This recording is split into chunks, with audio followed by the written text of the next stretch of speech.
और मिल्कीपुर उपचुनाव के लिए बीजेपी की तैयारी पूरी हो चुकी है। नए चेहरे पर दांव लगा सकती है बीजेपी।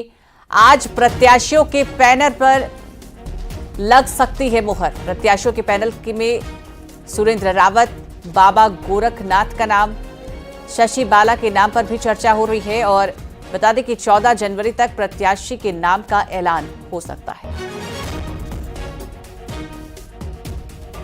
तो बड़ी खबर उपचुनाव को लेकर, मिल्कीपुर उपचुनाव को लेकर बड़ी जानकारी आपको दे रहे हैं कि बीजेपी की तैयारी पूरी हो चुकी है और बीजेपी नए चेहरे पर दांव लगा सकती है। आज प्रत्याशियों के पैनल पर मुहर लग सकती है और प्रत्याशियों के पैनल में सुरेंद्र रावत, बाबा गोरखनाथ का नाम, शशि बाला के नाम पर भी चर्चा हो सकती है। बता दें कि 14 जनवरी तक प्रत्याशी के नाम का ऐलान हो जाएगा।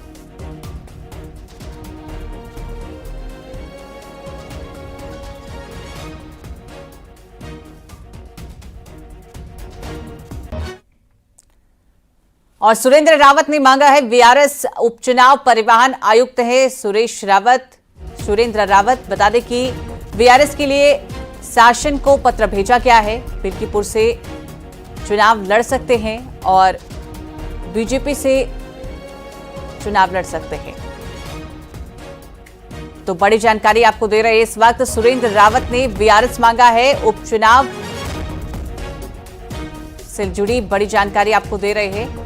उप परिवहन आयुक्त हैं सुरेंद्र रावत और वीआरएस के लिए शासन को पत्र भेज दिया है।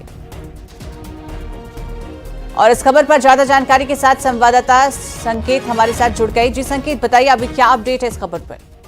बिल्कुल, उप परिवहन आयुक्त हैं उत्तर प्रदेश के सुरेंद्र कुमार रावत। और सुरेंद्र कुमार रावत ने दावेदारी जताई है भारतीय जनता पार्टी का मिल्कीपुर से उपचुनाव लड़ने के विधानसभा की। और उससे पहले उन्होंने वीआरएस भी मांग लिया है। वीआरएस के लिए बाकायदा आवेदन भेज दिया है, शासन को पत्र लिख दिया है।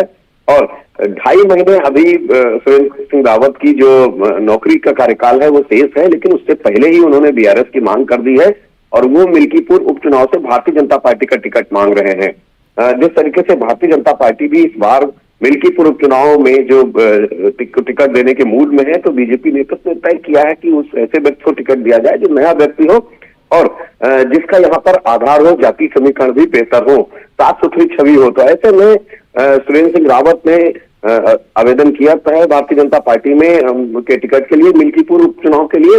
और सुरेंद्र सिंह रावत ने अपनी नौकरी के में वीआरएस की भी मांग कर दी है, बाकायदा पत्र शासन को लिख दिया है। बीजेपी लेकिन नए चेहरे पर दाव क्यों लगाना चाह रही है? बिल्कुल, देखिए बीजेपी की कोशिश है कि जाति समीकरणों को ध्यान में रखते हुए साफ सुथरा चेहरा मिल्कीपुर उपचुनाव में उतारा जाए। जो चेहरा और भारतीय जनता पार्टी का जो वोटर है कैडर, वो कमल निशान देखता है। कई बार चेहरे की वजह से नुकसान हो जाता है भारतीय जनता पार्टी को। तो ऐसे में बीजेपी की कोशिश है कि ऐसे नए साफ सुथरे चेहरे को चुनावी मैदान में उतारा जाए जिसका कोई विरोध ना हो और जो भारतीय जनता पार्टी का कैडर वोट है उसे आसानी से ट्रांसफर कराया जा सके पार्टी में। तो बीजेपी के रणनीतिकार इस पर मंथन कर रहे हैं। हालांकि कई नए नाम हैं, सिर्फ सुरेंद्र सिंह रावत ही नहीं, ऐसे कई नए नाम भी हैं।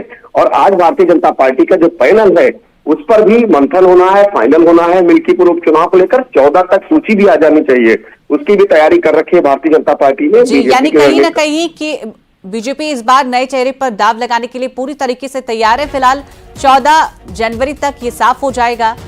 आगे बढ़ते हैं। बहुत शुक्रिया आपका तमाम जानकारी साझा करने के लिए।